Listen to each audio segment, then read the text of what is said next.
हाँ तो जनता, क्या हालचाल है आपके। अब इतने सारे मेरे घर वाले तो वीडियो आप देख चुके हो, तो मैंने सोचा मतलब घर खरीदने से रिलेटेड प्रोसेस भी आपको थोड़ा समझाऊं। घर खरीदना है तो भैया उसमें हमारा जो सबसे मेन इन्वॉल्वमेंट होता है वो होता है रियल एस्टेट एजेंट्स का। यहाँ पे जो ब्रोकर बोल दो या दलाल बोल दो, जो सारा अपना परचेस और सेलिंग में जो तुम्हारी हेल्प करते हैं, ठीक है। तो उससे रिलेटेड आज अपन थोड़ी सी बात करेंगे भाई कि ये कैसे इनको इंगेज करते हैं, किस तरह की परचेस और सेलिंग में ये यूज़ आते हैं, कितना इनको कमीशन देना पड़ता है, और मतलब कि थोड़ा ओवरऑल एक्सपीरियंस शेयर करेंगे कि इन लोगों से कैसे डील करना चाहिए, ठीक है। मैं अपना भी खुद का थोड़ा सा एक्सपीरियंस शेयर करूँगा और थोड़ी बहुत टिप्पणियाँ भी दे दूँगा, ठीक है। तो सबसे मेन बात आती है यहाँ पे कि यार रियल एस्टेट एजेंट जो होते हैं यहाँ पे क्या होता है ना, यूजुअली तुम कोई भी घर बेचना चाह रहे हो या खरीदना चाह रहे हो, ब्रांड न्यू अगर तुम स्टेट में खरीद रहे हो, ठीक है, किसी नए स्टेट में किसी ने डेवलपमेंट चालू किया है, ठीक है, या कोई नई कॉलोनी कट रही है फॉर एग्जांपल, तो वहाँ पे सबसे शुरू में तो क्या उनका जो है ना सेल्स ऑफिस लगा रहता है। अगर आप सीधे जाओगे तो ऑफ द प्लान आपको सारी प्रॉपर्टी को दिखा देते हैं कि भाई यहाँ पे लैंड है, ये चीज़ है करके, तो आप उसमें से कोई भी चूज कर सकते हो लैंड और डायरेक्ट डेवलपर से खरीद सकते हो। लेकिन जब बात आती है कि भाई आपने कोई घर बना रखा है और आप उसको बेचना चाह रहे हो, या आपके पास कोई लैंड है या आप उसको बेचना चाह रहे हो, तो फिर आपको इंगेज करना पड़ते हैं रियल एस्टेट एजेंट यहाँ पे, यानी ब्रोकर यानी दलाल, या वो एक ही चीज़ है, ठीक है। तो रियल एस्टेट एजेंट का फंडा ये होता है कि यहाँ पे जो रियल एस्टेट एजेंट है ना, इंडिया की तरह नहीं है कि मतलब हर एक बंदा ही ऑलमोस्ट काम कर लेता है, नाम से काम कर लेता है, जिसने मतलब रेफरेंस दे दिया वो दलाल हो गया और उसको कमीशन लगेगा, ऐसा नहीं है। यहाँ पे क्या होता है कि रियल एस्टेट एजेंट जो होते हैं ना प्रॉपर रजिस्टर्ड होते हैं, जिन्होंने प्रॉपर कोर्स किया हुआ था रियल एस्टेट एजेंट का, वही इन चीज़ों में डील कर सकते हैं, प्रॉपर्टी बेचने खरीदने और इन सारी चीज़ों में, ठीक है। तो आपको एक कोर्स करना पड़ता है, वो करने के बाद में फिर आप एक रियल एस्टेट एजेंट रिप्रेजेंटेटिव बन जाते हो। उसके बाद में थोड़ा बहुत आई थिंक और भी कोर्स होता है जिससे आप अपना खुद का ऑफिस खोल सकते हो या एज ए एजेंट काम कर सकते हो दूसरों के ऑफिस में। तो यहाँ पे ऐसा इंडिविजुअली ऐसा नहीं है कि मतलब एक एजेंट काम कर रहा है। ज़्यादातर यहाँ बड़ी बड़ी जैसे रियल एस्टेट की कंपनियां खोल लेते हैं लोग, और उस कंपनी के अंडर फिर मल्टीपल रियल एस्टेट एजेंट्स काम करते हैं, ठीक है। तो जब बंदे को थोड़ा बहुत एक्सपीरियंस हो जाता है वो फिर अपनी खुद की कंपनियां खोल लेता है। तो इस तरह से यहाँ पे यूजुअली काम चलता है। अब मेन जो दो चीज़ें होती है भाई यहाँ पे सेल करने में आपको जो ध्यान रखना चाहिए एजेंट्स वगैरह को इन्वॉल्व करने के लिए, हाँ, तो जो मेन चीज़ होती है एजेंट वगैरह की यहाँ पे ये होती है, जैसे मान लो आपको आपका घर बेचना है, ठीक है, तो आप किसी एजेंट को इन्वॉल्व करोगे। जैसे काफ़ी सारे रियल एस्टेट एजेंट यहाँ पे लगे हुए हैं, आप ऑनलाइन देखोगे कहीं पे भी जो ये इन चीज़ों का काम करते हैं, आप उनको इन्वॉल्व करो, वो आपको उनकी कंडीशन बताएंगे, ठीक है, कि भाई ये हमारा इतना इतना चार्ज होता है, इस तरह से हम घर बेचते हैं, इतना टाइम लगता है, हम आपको इतने तक घर बिकवा देंगे, या आप आपकी डिमांड रखो उनके सामने, ठीक है। तो भैया मैंने जैसे पिछले वीडियो में बताया था, यहाँ पे क्या है ना कि घर बेचने के दो तरीके होते हैं, या तो आप डायरेक्ट प्राइवेट सेल के थ्रू बेच दो, या फिर आप ऐसा मतलब एडवर्टाइज करके भेज दो डायरेक्ट, या अगर आपका घर आप चाहते हो तो ऑक्शन में लगा सकते हो, मतलब बोली वगैरह जो होती है। वो ऑक्शन से रिलेटेड वीडियो में ऑलरेडी बहुत सारे डाल चुका हूँ, वो भी आप देखना, उसकी मैं लिंक इधर डालूंगा आपको, ठीक है, इस तरफ डालूंगा एक्चुअली। तो या तो आप ऑक्शन में बेच देते हो या आप डायरेक्ट बेच देते हो। दोनों में क्या होता है कि रियल एस्टेट एजेंटों का कुछ सर्टेन चार्ज होता है। तो मान लो अगर आप जैसे ऑक्शन में घर बेच रहे हो, ठीक है, तो वो उनका फिक्स चार्ज होता है कि भैया हमारा $15,000, ठीक है, ये एक अप्रोक्सीमेट बता लो, इतना तो लगता ही है। अगर $500,000 $500,000 $700,000 का आप घर बेच रहे हो, 700,000 यानी 3.5 करोड़ मान के चल लो इंडिया के आप, ठीक है, 500,000 यानी 2.5 करोड़ ऐसा मान के चलो, $15,000 यानी कि 7.5 लाख रुपए आप मान के चलो। तो इतना आपका इनका एजेंट का कमीशन लगता है। तो इस कमीशन में क्या होता है, जैसे अगर आप अभी ऑक्शन की बात कर रहे हैं, ऑक्शन करा रहे हो, तो वो क्या करते हैं कि भैया उसका लिस्टिंग वगैरह लगाएंगे, आपकी एडवर्टाइजमेंट वगैरह लगाएंगे, उसका सब लोगों को मतलब उनके जो बायर है, प्रोस्पेक्टिव बायर्स, उनको सबको इंगेज करेंगे, कॉल करके बताएंगे भैया की ऑक्शन लगने वाली है। आज से 1 महीने बाद 1.5 महीने बाद जब भी वो एक डेट बता देंगे भैया इस तारीख को इस घर की बोली लगने वाली है, और एक अप्रोक्सीमेट प्राइस भी बता देते कि भाई ये 5 से 7 लाख के बीच में घर बिकेगा, ठीक है। वो बोली चालू, फिर उस दिन जब ऑक्शन चालू होता है तब वो बताते। वो प्रोसेस पूरा मैंने जैसे बता रखा वाला वीडियो आप देखना। तो उसमें उनका कमीशन होता है करीब $15,000 के आसपास। अगर आप प्राइवेटली सेल कर रहे हो अपना घर, ठीक है, तो आप एजेंट को बोलेगे यार मुझे ये घर बिकवाना है, वो बोलेगा ठीक है कोई टेंशन नहीं है, हम आपका घर लगा देते हैं ऑनलाइन एडवर्टाइजमेंट में, जैसे कोई बायर आएगा आप हम आपको बता देंगे। और इनका कमीशन यहाँ होता है डिपेंडिंग ऑन एजेंट 1.5 से 2% के आसपास। यानी कि मतलब अगर 5 लाख का आप घर बेच रहे हो, $5 लाख का मेरा मतलब है, 500,000 का बेच रहे हो, तो $10,000 आपका एजेंट का कमीशन होता है, उसमें जाता है जो बिकवाने के लिए वो लेता है। अब उसमें क्या क्या इंक्लूड करते भाई, अपनी प्रॉपर्टी को लेंगे, उसके फोटो खींचेंगे, उसका एड वगैरह डालेंगे, उनके जो प्रोस्पेक्टिव बायर्स हैं उनको कांटेक्ट करेंगे, कनेक्ट करेंगे, जो लोग की क्वेरी आती है उनसे डील करेंगे, आपको उसकी डिटेल बताएंगे, स्टेट बताएंगे। और जो भी फिर सामने वाला अगर कोई ऑफर लेके आता है, फिर कई बार ऐसा होता है कि आपको तो चाहिए प्रॉपर्टी के लिए $600,000 या $700,000, लेकिन जो बायर उनके पास आ रहे हैं वो कोई ऑफर करेगा भाई 550 570। तो ये सारी चीज़ों से फिर वो एजेंट डील करता है और आपके पास पेश करता है। अगर आप उसको बोल दे कि भाई मुझे मिनिमम इतना तो ऑफर चाहिए ही चाहिए, तो उससे ऊपर वाले ऑफर लाके आपको बताता है। उसके पश्चात अगर आपको कोई ऑफर पसंद आ जाता है तो आप उस ऑफ़र को एक्सेप्ट कर लेते हो, फिर बाकी की फॉर्मेलिटी होती है यहाँ पे। ये तो इन जनरल प्रोसेस हो गया कि आप एजेंट को इन्वॉल्व करते हो, हाउस को ऑक्शन में बेच सकते हो या हाउस को आप डायरेक्ट सेल में बेच सकते हो, और सेम टू सेम प्रोसेस आपका लैंड का भी होता है, ठीक है। अब मैं आपको जो कुछ यूनिक चीज़ें यहाँ की वो बताता हूँ, जो कि मेन चीज़ है, आप समझना जरा। यहाँ पे क्या होता है कि रियल एस्टेट एजेंट को जब भी आप इन्वॉल्व करो ना, तो वो आपसे एक एक्सक्लूसिव अथॉरिटी साइन करवाते हैं। जैसे हमारे इंडिया में क्या होता है ना कि आप कोई भी, जैसे आपको घर बेचना है या लैंड बेचना, तो आप मुखबरी से बता दोगे भैया कि यार ये अपने को लैंड निकलवाना, इस एजेंट को भी बता दिया, उसको भी बता दिया, उस दलाल को भी बता दिया, उस ब्रोकर को भी बता, सबको बता दिया आपने। और जो भी जिसके मार्फत भी आपके पास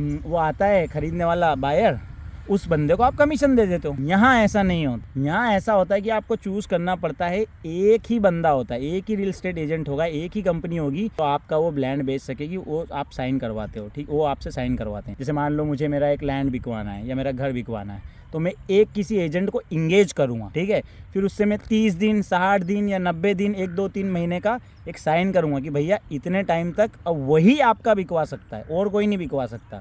इस बीच में अगर कोई और एजेंट आएगा आपके लिए कोई लेके कि भाई मेरे पास ग्राहक है, तो वो बेच ही नहीं सकता, क्योंकि आपने वो कॉन्ट्रैक्ट साइन कर रखा है।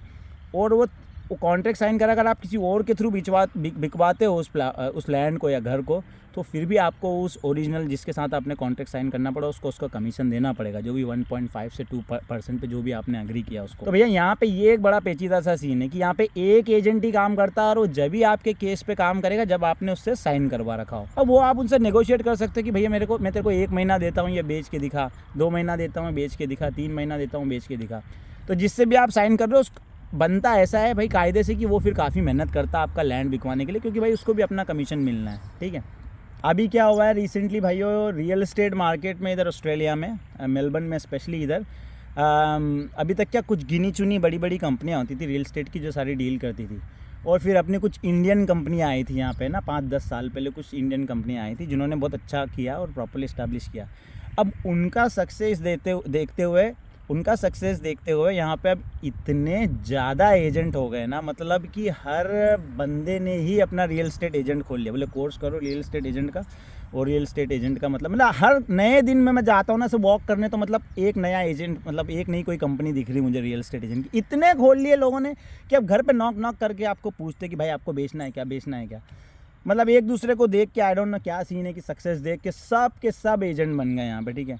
दिक्कत क्या है यार कि अब सब बन गए, अब बिज़नेस है नहीं इतना, बिज़नेस सारा सैचुरेट हो गया, लोगों के पास चले गया है, और एक्सपीरियंस भी कम होता कई लोगों को, कई लोग बहुत ज़्यादा डेस्परेट हो जाते हैं। ऐसे भी मेरे पास एग्जांपल है, मैंने ऐसे देख रखे हैं, ठीक है। इन्होंने मतलब आउट ऑफ डेस्परेशन झूठ बोल रहे हैं, ठीक है। अपने इंडियन लोग भी है काफ़ी झूठ बोल रहे हैं, डेस्परेटली आपको बस लेना चाह रहे हैं कि आप किसी तरह उनसे कॉन्ट्रैक्ट साइन कर लो, उनसे मतलब आप एक्सक्लूसिव साइन कर लो, ठीक है। एक्सपीरियंस नहीं है, काम नहीं करना है, इतना ज़्यादा करते नहीं अच्छे से, एक्सपोजर नहीं है, इतना प्रोफेशनल नहीं है। तो वो थोड़ा सा आपको वो ध्यान रखना बहुत ज़रूरी है कि आप सही एजेंट के पास जा रहे हो जो एक्चुअली मेहनत कर रहा है, आपका टाइम वेस्ट नहीं कर रहा है, ठीक है। तो सही बंदे के पास जाओगे तो वो आपकी प्रॉपर्टी के लिए सही से मेहनत करेगा, आपको सही प्रॉपर्टी दिलाएगा, सिर्फ अपने कमीशन के लिए नहीं कि भाई मेरे को मेरा कमीशन मिल रहा है मैं जल्दी से बेच दूं। नहीं, जो सही एजेंट होगा वो आपको ज्यादा से ज्यादा दिलाने की कोशिश करेगा, क्योंकि अल्टीमेटली आप उसको कमीशन दे रहे हो, ठीक है। तो थोड़ा सा केयरफुल रहना उसमें बनता है आजकल। मतलब हर बंदा जो एजेंट बन गया है और विदाउट एक्सपीरियंस और मतलब सब करने की कोशिश करते हैं कि किसी ना किसी तरह से उनके पास क्लाइंट आ जाए। तो अगर आपको कोई मतलब जैसे अगर आप आए हो मेलबर्न ऑस्ट्रेलिया में, यहाँ पे कोई घर वगैरह खरीदना है और आपको भी पर्सनली किसी का रिकमेंडेशन चाहिए, तो मैं आपको कुछ थोड़ा बहुत रिकमेंडेशन दे सकता हूँ। मेरे को इंस्टाग्राम वगैरह पे आप मैसेज कर देना, तो मैं थोड़ा आपको आइडिया दे दूँगा, ठीक है। एक और चीज़ मैं जिस पर थोड़ा सा टच करना भूल गया तो बताता हूँ। जैसे कॉन्ट्रैक्ट जब आता है आपका, जैसे मान लो आपको कोई घर खरीदना है, ठीक है, किसी ने बेचने के लिए लगाया हुआ है, तो आप उसको क्या ऑफर वगैरह देते हो। मान लो उसने 500 से 700,000 के बीच में लगा रखा, आपको मान लो उसको 600,000 का ऑफर दे, तो आप उसको ऑफर देते हो कि भैया मैं तुमको 600,000 का ऑफर दे रहा हूँ, अगर आप ये एक्सेप्ट कर लोगे तो मुझे फिर वो घर खरीदना पड़ेगा। अब इन ऑफरों पे आप कुछ कंडीशंस लगा सकते हो कि भाई मैं 600,000 में ले तो लूँगा, लेकिन इसमें मेरी कंडीशन ये है कि मेरा लोन अप्रूवल हो जाना है। आप ऐसा फंसना नहीं चाह रहे भाई कि आप सामने वाले बंदे से खरीदने का प्रॉमिस कर दो और आपका लोन ही नहीं हुआ, मतलब आपने जो भी डिपॉजिट वगैरह दिया था फिर साला आपका चला जाता है। तो आप ये सारी कंडीशन इन ऑफर पे जब आप कॉन्ट्रैक्ट साइन करते हो ना, लिख सकते हो कि भाई मैं आपको 10% डिपॉजिट दूंगा और बाकी फुल घर भी खरीदूंगा, लेकिन subject to my finance approval या ये वो चीज़ इस तरह से भी होता है, ठीक है। तो ये एक चीज़ होती है जो आपको मतलब साइन जब आप घर खरीदना चाहते हो तब आपको करना रहती है। इस चीज़ में भी आपका एजेंट पूरा आपका जो पेपर वर्क वगैरह ये सारी चीज़ें वो खुद देखता है। अब दूसरी क्या चीज़ होती है, आप कई बार विदाउट एजेंट भी ये चीज़ कर सकते हो। अगर आपको एजेंट का कमीशन बचाना, जैसे आज एजेंट से तुम सारा कमीशन देखोगे तो $10,000 जा रहा है उनको, ठीक है, एक प्रॉपर्टी का। अब एक किसी एजेंट ने, ऐसा भी आइडिया बताता हूँ आपको, एक एजेंट अगर 10 प्रॉपर्टी बेच रहा है साल में तो 100,000 वो कमीशन से बना ले रहा है, ठीक है, सिर्फ 10 प्रॉपर्टी। मतलब महीने में एक प्रॉपर्टी भी अगर बेच रहा है कोई, 12 प्रॉपर्टी बेचेगा तो 120,000 बना सकता है एवरेज, ठीक है, प्रॉपर्टी के कमीशन से। यही चीज देख के तो इतने लोग आ गए रियल एस्टेट बिजनेस में। तो भैया ये रहता है कि अगर आप डायरेक्टली एजेंट के थ्रू नहीं बेचना चाह रहे हो और आपके पास पक्का बायर है, जैसे मान लो आपने खुद ने एडवर्टाइज कर रखा है, ठीक है, लैंड को कहीं पे, और आपके पास 100% पक्का बायर है कि हाँ ये बंदा मुझसे खरीदने के लिए रेडी है, तो आप उसको बोल दो भाई मैं एजेंट इन्वॉल्व नहीं कर रहा हूँ, फिर आप डायरेक्टली अपने कन्वेंसर के थ्रू ये डील करवा सकते हो। क्योंकि यूजुअली क्या होता है, आपको कोई भी प्रॉपर्टी खरीदना या बेचनी हो तो यहाँ पे कन्वेंसर होते हैं। कन्वेंसर क्या करते हैं, सारा जो डॉक्यूमेंटेशन है, लीगल डॉक्यूमेंटेशन वगैरह, ये सारी चीज़ देखते हैं, बैंक से जो लोन होना वो देखते हैं, पैसा जो ट्रांसफ़र वगैरह होना वो सारा कंफर्म करते हैं, चेक करते हैं, वो उनका काम होता है। तो कन्वेंसर तो आप एजेंट ले रहे हो फिर भी इन्वॉल्व करना पड़ता है, लेकिन कई बार क्या होता है, आप एजेंट को हटा के डायरेक्ट कन्वेंसर से भी कॉन्ट्रैक्ट बनवा सकते हो और सामने वाली पार्टी से साइन करवा सकते हो। एजेंट होने का फ़ायदा ये होता है कि भाई वो है ना, बीच की जो हैसल बसल है ना, इससे डील कर लेता है। क्योंकि हम डायरेक्ट कोई प्रॉपर्टी लगाएंगे ना तो इतने टाइम पास लोग आएंगे, उनसे डील करना मतलब कि बड़ी दिक्कत का काम हो जाता है। साथ ही साथ जो पेपर वर्क होना है, ठीक है, सारा जो कॉन्ट्रैक्ट वगैरह साइन करना है, बीच का जो सारा नेगोशिएशन है, वो एजेंट आपके लिए थोड़ा एक्सपीरियंस से कर लेता है। आप डायरेक्ट डील करने जाओगे किसी से घर खरीदने बेचने के लिए, वो बहुत परेशान करते लोग, बहुत टाइम पास करते हैं। तो ये अवॉइड करने के लिए कई बार ऐसा रहता है कि हाँ ठीक है यार, किसी को दिया थोड़ा बहुत एक्स्ट्रा पैसा उसने लिया, लेकिन उसने हैसल फ्री मेरी ट्रांजेक्शन करा दी। इस तरह का ओवरऑल एक्सपीरियंस एक बार फिर से समरी देता हूँ मैं। अगर आपको घर बेचना हो, खरीदना हो, लैंड बेचना हो, खरीदना हो, ठीक है, दो तरह से बेच सकते हो। ऑक्शन वगैरह में बेच सकते, घर तो ऑक्शन वगैरह में बिक जाते हैं, लैंड भी बिक जाते हैं, या आप ऐसे डायरेक्ट बेच सकते हो। डायरेक्ट बेचते हो तो, या ऑक्शन में भी बेचते हो, आपको रियल एस्टेट एजेंट को इन्वॉल्व करना रहता है, ठीक है। रियल एस्टेट एजेंट को इन्वॉल्व करते हो तो उसके साथ में आपको एक एक्सक्लूसिव साइन करना ही पड़ता है कि भाई अभी तू ही देख मेरा 1 महीने तक या 2 महीने तक। अगर 2 महीने में उससे नहीं बिक रहा then you can go to someone else, ठीक है। और 1-2 महीने का आपको उनसे साइन करना रहता है। उनका कमीशन 1 से 2%, 1.5 से 2% जो भी रहता है आपको फिक्स देखना पड़ता है, ठीक है। ऑक्शन वगैरह कर रहे हो तो फिक्स प्राइस भी होता है, कई लोगों का 15,000 $20,000 हम देंगे ऐसा करके। अगर वो उस बीच में आपका घर बिकवा देता है तो आपके पास ऑफ़र लेके आता है, आप ऑफ़र साइन करते हो, कन्वेंसर को इन्वॉल्व करते हो, पैसे का ट्रांजैक्शन इधर उधर करते हो और आपका घर बिक जाता है, आप खरीद सकते हो, ठीक है। लेकिन एक फिर से मैं बताऊंगा, क्योंकि मैंने काफ़ी एग्जांपल देखे एजेंट के, जो मतलब यहाँ पे बहुत अभी ना सब ने कर करके मतलब हर एक बंदा ही एजेंट बन गया, जैसे मैं बता रहा था। तो केयरफुली इसको थोड़ा सा अप्रोच करना चाहिए। सही अच्छा एक्सपीरियंस एजेंट हो तो अच्छी बात है, नहीं तो लोग है ना अपने कमीशन के चक्कर में अभी तो बहुत ज़्यादा मतलब उल्टे काम करते हैं, ठीक है। कोई अगर आप भी कोई लैंड खरीदना चाह रहे हो, जैसे मैं बताया था पहले, अगर कोई खरीदना चाह रहे हो, कोई बेचना चाह रहे हो या कुछ इंटरेस्ट है और कोई जेन्युइन एजेंट चाहिए आपको, तो मेरे को आप बताना। मेरे को इंस्टाग्राम पे आप मैसेज कर देना मिस्टर mugembo_IG। मैं थोड़ा बहुत आपको जो मुझे लगता है कि जो बहुत अच्छे जेन्युइन बंदे हैं, जो मतलब टाइम से काम कर रहे हो, लालच से नहीं करते, क्योंकि पता लग जाता है एक्सपीरियंस के बाद में थोड़ा, तो मैं उनको आपको रेकमेंड कर सकता हूँ, ठीक है। तो होपफुली भाई बहुत सारी बातें कर ली, होपफुली ये वीडियो देख के आपको मज़ा आया होगा, ठीक है। और मज़ा आया तो कमेंट कर दो, कुछ और क्वेश्चन है इससे रिलेटेड तो नीचे लिख दो। वो वीडियो को लाइक कर लो, सब्सक्राइब कर लो। इस तरह की भी और मेरे लाइफ की भी और भी चीज़ें बहुत सारी मैं बताता हूँ, ठीक है, इस तरह की वीडियोज़ में। अभी भाइयों यहाँ पर बहुत ज़्यादा ठंडी का मौसम चल रहा है, और मतलब कि हाथ मेरे ना ये भी बाहर निकले हुए पूरे काँप रहे हैं, मतलब ठंडा हो रहा है बहुत ज़्यादा। यहाँ पे 12 डिग्री मैक्सिमम जा रहा है, 10-12 डिग्री, कम डिग्री मतलब 3-4 डिग्री, 2-3-4 डिग्री तक जा रहा है। तो मतलब फुल ऑन ठंड हो रखी है। इसी वजह से मैं अभी मतलब इतने ज़्यादा वीडियो बना नहीं पा रहा था, क्योंकि इतना बाहर जा आ नहीं पा रहा था, बच्चों को लुक आफ्टर करने में लगा हुआ था, तो ऐसे ज़िंदगी निकल रही थी। पर कोई टेंशन नहीं है, अभी आएंगे धीरे धीरे और वीडियो बनाएंगे और फुल अपना टाइम पास कर लेंगे, ठीक है। चलो अभी के लिए मैं बोलता हूँ बाय, अपन मिलते हैं नेक्स्ट टाइम, बाय बाय।